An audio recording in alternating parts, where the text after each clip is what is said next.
Hi friends, I'm Sonia. Welcome to my channel Simple at Very Creative. ഈ വീഡിയോയിൽ twisted fly stitch എങ്ങനെ ചെയ്യാമെന്നാണ് share ചെയ്യുന്നത്. Previous വീഡിയോയിലും ഫ്ലൈ സ്റ്റിച്ചിന്റെ വേരിയേഷൻസിനെ കുറിച്ചിട്ടുള്ളതായിരുന്നു. ലിങ്ക് ഡിസ്ക്രിപ്ഷനിലും ഐ ബട്ടണിലും മെൻഷൻ ചെയ്തിട്ടുണ്ട്. കണ്ടിട്ടില്ലാത്തവർ കണ്ടു നോക്കുക. ട്വിസ്റ്റഡ് ഫ്ലൈ സ്റ്റിച്ച് എങ്ങനെ ചെയ്യാമെന്ന് നോക്കാം. ഇതിനായിട്ട് 6 ഇഴ നൂലാണ് ഉപയോഗിച്ചിരിക്കുന്നത്. ആദ്യം 2 പാരലൽ ലൈൻ ഫാബ്രിക്കിൽ മാർക്ക് ചെയ്യുക.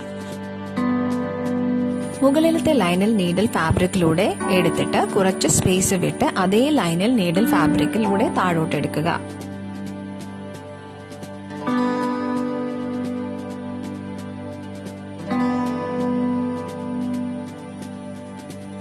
ഇനി വീഡിയോയിൽ കാണിച്ചിരിക്കുന്നത് പോലെ 2 പാരലൽ ലൈനിന്റെ നടുക്ക് നീഡിൽ ഫാബ്രിക്കിലൂടെ എടുത്ത് നീഡിൽ പതുക്കെ പുൾ ചെയ്യുക. മുഴുവൻ ത്രെഡും പുള്ള് ചെയ്യരുത്.